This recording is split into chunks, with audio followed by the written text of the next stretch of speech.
Lantas apa kemudian langkah PDI Perjuangan selanjutnya pasca gugatan pra-peradilan sekjennya Hasto Kristianto tak diterima? Apakah hal ini akan kian memperkuat dan mempermudah KPK dalam mengungkap kasus dugaan suap dengan tersangka buron Harun Masiku serta perintangan penyidikannya yang menjerat Hasto?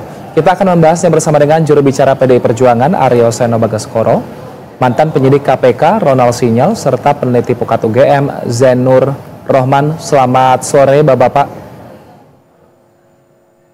Selamat sore. Selamat sore, Mas. Baik, saya ke Mas Aryo terlebih dahulu. Mas Aryo, tadi tim hukum dari Hasto Kristianto mengatakan bahwa ini bukan akhir, artinya akankah akan mengajukan kasasi, Mas Aryo?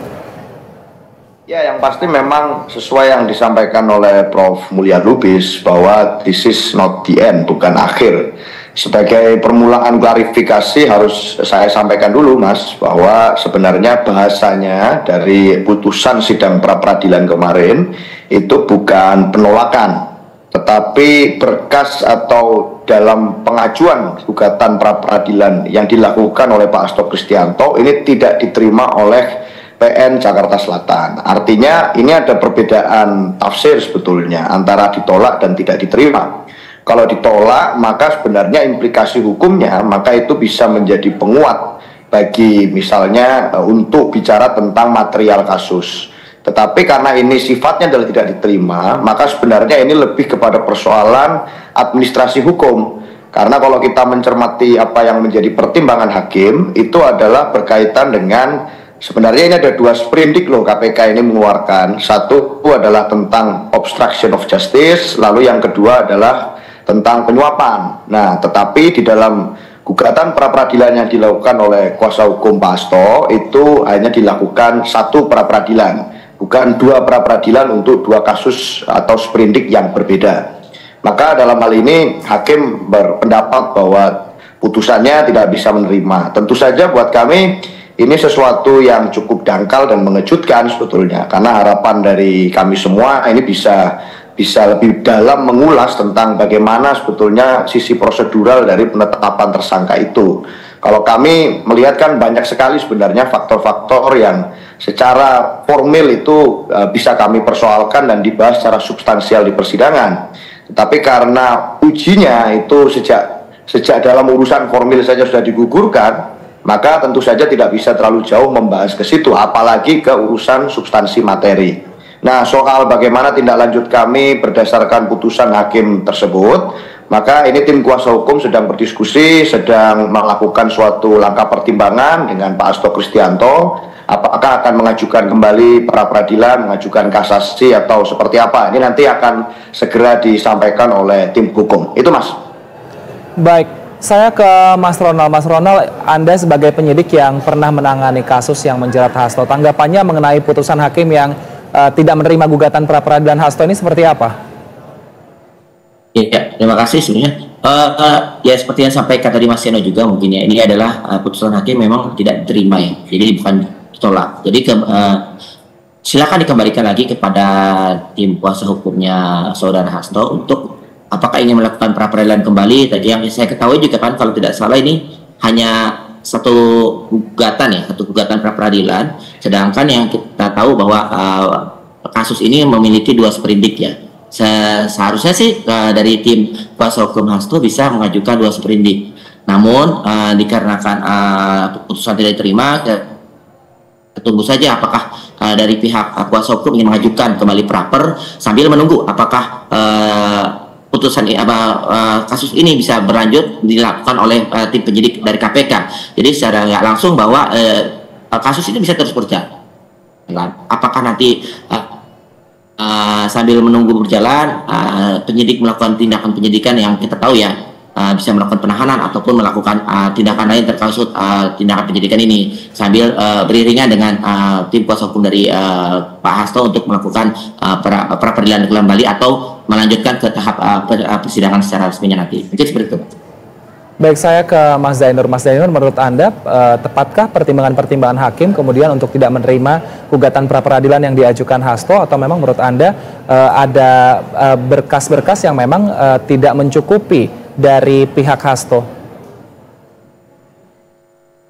Ya, inilah memang keterbatasan dari yang namanya pra-peradilan dia adalah satu dismissal proses untuk menentukan apakah sebuah perkara itu bisa lanjut ke pokok perkara atau tidak, sehingga yang dinilai adalah aspek-aspek formil saja, tidak masuk pada pokok perkara.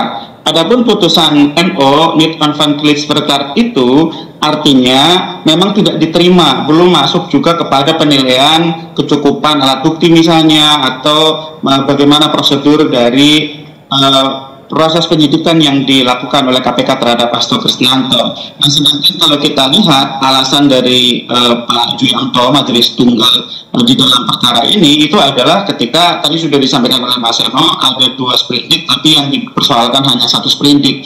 Inilah memang ya ciri khas dari pra-peradilan, sangat bersifat formil. Saya sudah cek di beberapa putusan pra-peradilan yang cukup kontroversial misalnya begitu ya. Sebelumnya ada satu kasus KPK kalah misalnya. Di kasus itu pun KPK kalah juga sangat teknis prosedural begitu ya. Sehingga kalau kita lihat memang gitu ya, prosedural itulah yang justru menjadi paling utama dari proses dismissal seperti di pra-peradilan ini gitu ya. Nah, soal apakah kemudian para pihak ini puas atau tidak, tentu itu silakan, semua orang bisa melakukan kajian, bisa melakukan eksaminasi terhadap putusan pra-peradilan ini. Tetapi dengan putusan pra-peradilan ini, maka KPK harus melanjutkan perkaranya. Status penetapan Pak Hasto sebagai tersangka sah, sehingga harus dilanjutkan sampai ke persidangan pokok perkara. Artinya ini masih menjadi PR bagi KPK. KPK tidak boleh berpuas diri, ini hanya lolos di dismisalnya begitu ya, sehingga penyidikannya tidak boleh berlarut-larut. Yang paling penting menurut saya adalah justru publik ingin melihat ya pembuktian di depan meja sidang, sebenarnya perkara ini utuhnya itu bagaimana gitu ya. Saya selaku publik malah lebih mengharapkan kasus ini memang dibuka, diuji semua informasinya secara lengkap dari sisi pokok perkaranya di meja hijau, daripada gitu ya perdebatan-perdebatan misalnya di talkshow di media massa gitu. Nah, soal tadi satu lagi, apakah juga dimungkinkan untuk diajukan pra-peradilan yang lain? Ya, itu hak dari seorang tersangka ya untuk mencoba apakah untuk sprindik yang belum dimohonkan pra-peradilannya bisa diajukan. Tapi kalau yang dimohonkan hanya satunya tidak diajukan, itu juga akan NO lagi. Sedangkan kalau diajukan dua-duanya, sedangkan yang satunya sudah pernah diajukan, itu namanya bis in idem gitu ya. Jadi terserah bagi tersangka untuk mengajukan itu, tapi secara hukum saya melihatnya apapun langkah yang akan dilakukan, menurut saya tinggal lebih baik berfokus kepada pokok perkaranya. Nah, soal apakah kemudian ini bisa dikasasi atau tidak bisa ya. Putusan pra-peradilan itu final dan mengikat karena memang ini hanya dismissal proses, sehingga menurut saya lebih baik gitu ya, KPK jangan berlama-lama. Kalau KPK tidak berlama-lama, juga tersangka tidak perlu misalnya untuk mencoba ajukan pra-peradilan untuk sprindik satunya. Dan yang paling penting adalah agar tidak terjadi apa yang biasa disebut sebagai justice delay, justice denied gitu ya. Ketika keadilan itu ditunda-tunda, maka keadilan itu batal hadir gitu ya. Sehingga bagi semua pihak yang terbaik adalah KPK percepat proses penyidikannya dan segera ajukan ke meja hijau, Mas. Baik, saya kembali ke Mas Ronald. Mas Ronald, kalau misalnya tadi diminta KPK untuk mempercepat prosesnya supaya langsung ke meja hijau, biasanya langkah KPK setelah pra-peradilan, adakah mungkin tenggat waktu yang akan ditargetkan untuk melengkapi berkas-berkas ini kemudian bisa langsung dimasukkan ke persidangan? Oke, yang pasti kita kembali lagi ya, karena pra-peradilan ini akhirnya tidak diterima secara tidak langsung, penyidik punya hak untuk melanjutkan proses penyidikannya sampai ke tahap persidangan tadi yang seperti disampaikan. Namun apakah ada batas waktu atau tidak? Batas waktu itu berlaku bila penyidik melakukan penahanan terhadap tersangka.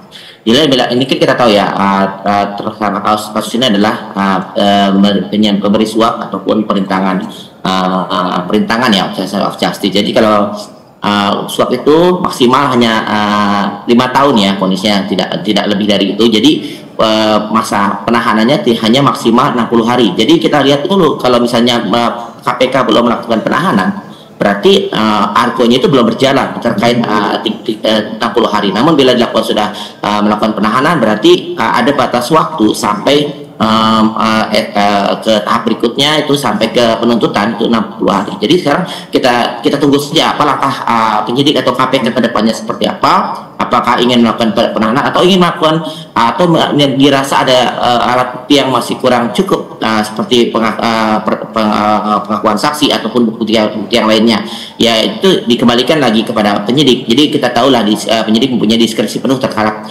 kasus yang ditanganinya. Jadi ya saya sih mengharapkan juga, pasti publik juga mengharapkan jangan sampai berlama-lama untuk kasus ini segera diproses, diselesaikan ya. Karena masih banyak juga kalau ini ingin menetapkan obstruction of justice, kita juga bisa lihat juga ada beberapa pihak lainnya ya, seperti yang kita tahu ada mantan ketua KPK juga yang melakukan bisa jadi sebagai obstruction of justice, dan juga satu lagi yang terjadi di salah satu institusi di lembaga negara yang melakukan penahanan terhadap para penyelidik dan penyidik yang kita tahu ya bahwa ada mantan pegawai KPK juga yang dulu melakukan perintangan. Ya, jadi kita selesaikannya semuanya secara adil, jangan hanya kepada Bapak Hasto sendiri, namun terhadap tersangka-tersangka lainnya juga segera diproses. Seperti itu mungkin, Mas. Baik, saya kembali ke Mas Aryo. Mas Aryo, lantas apa yang akan dilakukan oleh PD Perjuangan dalam hal ini, mungkin tim hukumnya Pak Hasto untuk kelanjutan kasus ini?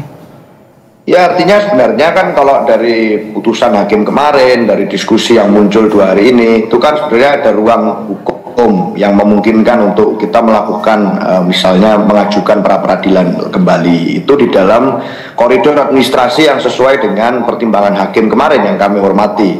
Artinya sebenarnya memungkinkan untuk kita lakukan pra peradilan di 2 kasus yang berbeda itu berdasarkan 2 sprindik yang berbeda, dan mengajukan kembali agar ujian apakah memang sudah prosedural atau belum penetapan tersangka Pak Hasto ini bisa terbuka lebar di persidangan sesuai dengan prosedur hukum yang berlaku. Kalau ini kemarin kan belum menguji sampai ke sana tuh, apakah alat buktinya sudah betul-betul mencukupi atau sekedar daur ulang alat bukti dari kasus yang sudah inkrah, apakah kemudian ini sudah sesuai dengan ketetapan hukum di Indonesia atau ada misprosedural yang terjadi dalam penerapan tersangka. Itu pertimbangan hakim kemarin kan belum sampai ke situ. Orang baru soal administrasi pertama saja itu sudah dianggap kami tidak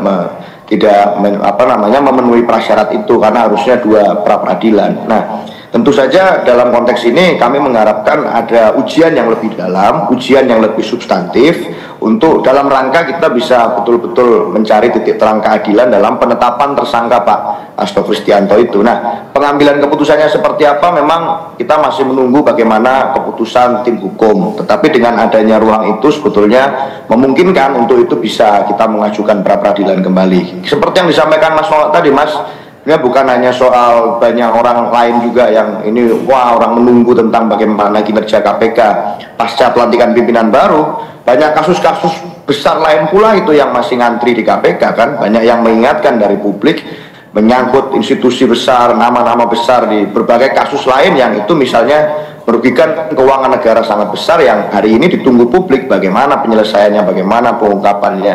Dan daripada hanya fokus di dalam kasus ini, kita tentu juga ingin agar ini bisa segera menemukan titik terang. Karena saya rasa reputasi KPK itu kan dibangun karena bisa menyelamatkan banyak kerugian negara. Saya tidak mengecilkan kasus yang hari ini sedang dikaitkan dengan Pak Hasto berkaitan dengan gratifikasi dan penyuapan yang tidak merugikan keuangan negara, tetapi di berbagai kasus lain yang itu merugikan keuangan negara, melibatkan korupsi triliunan rupiah, itu yang melibatkan nama-nama besar, juga banyak sekali yang publik menunggu dan menanti kapan ada penyelesaian dalam kasus-kasus itu. Sehingga untuk urusan kami ini saya rasa kita tentu berharap ada penyelesaian yang bisa segera final. Kita berharap publik tetap menjaga asas praduga tak bersalah sebelum ada putusan inkrah. Itu, Mas.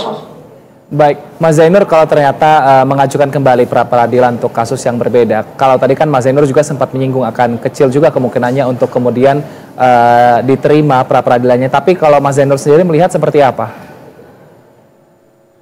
Ya, tentu kita justru selalu mendukung ya kalau publik berusaha untuk menguji segala tindakan dari penegak hukum. Penegak hukum itu kan powernya besar sekali, diberi kewenangan oleh undang-undang. Nah, siapapun yang merasa bahwa dirinya diperlakukan unprosedural, tidak sesuai dengan ketentuan peraturan perundang-undangan, misalnya dalam hal ini misalnya Pak Hasto merasa bahwa proses penetapan sebagai tersangka misalnya tidak sesuai dengan KUHP, tidak sesuai dengan undang-undang KPK, maka publik harus mendukung upaya untuk mengujinya begitu ya, agar secara jelas bisa dilihat bersama-sama di depan persidangan bagaimana sebenarnya prosedur yang dijalankan oleh penyidik ketika menetapkan tersangka saudara Hasto Kristianto ini. Tetapi memang dari sisi hukum ini nanti akan ada banyak perdebatan, khususnya dari sisi asas nebis in idem, bahwa satu perkara itu tidak bisa diuji dua kali begitu ya, karena ini sudah pernah diajukan pengujian gitu, sehingga mungkin gitu ya, kalau memang mau diajukan silakan gitu ya, tetapi dugaan saya ketika nanti ini diajukan, dugaan saya juga besar kemungkinan akan berujung pada putusan NO juga karena nebis in idem.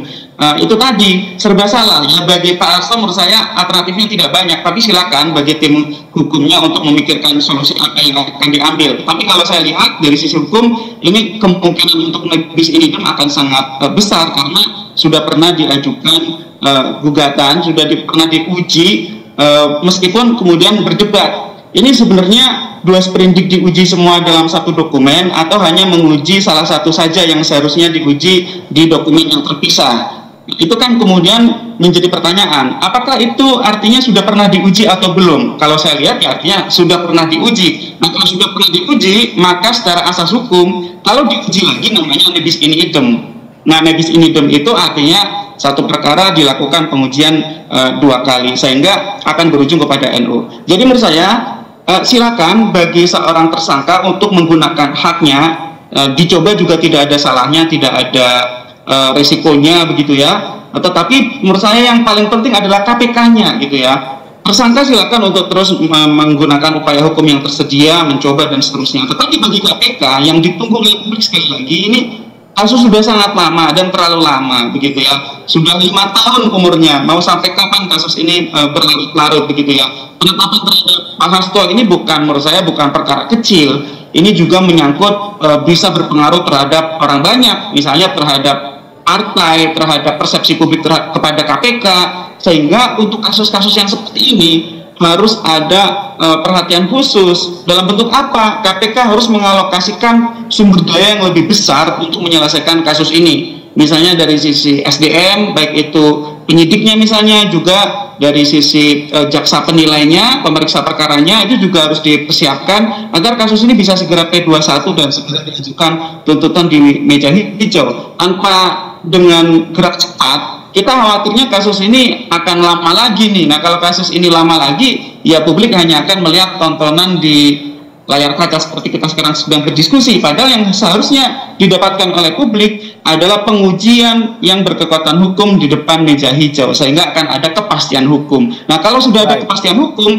itu akan melindungi hak semua pihak ya, melindungi tersangka yang nantinya akan jadi terdakwa, juga melindungi publik dari prasangka-prasangka yang tidak perlu. Itu Mas Ilham. Baik, kita akan nantikan seperti apa langkah ke depan dari kedua belah pihak. Terima kasih atas waktu dan juga informasinya. Juru bicara PD Perjuangan Aryo Seno Bagaskoro, mantan penyidik KPK Ronald Sinyal, serta peneliti Pukat UGM Zainur Rohman telah bergabung bersama kami. Sehat selalu. Selamat sore Bapak-Bapak. Terima kasih Mas Yusuf. Terima kasih Mas Wilson. Kita ke informasi lainnya, pemirsa. Selebritis TikTok Fadel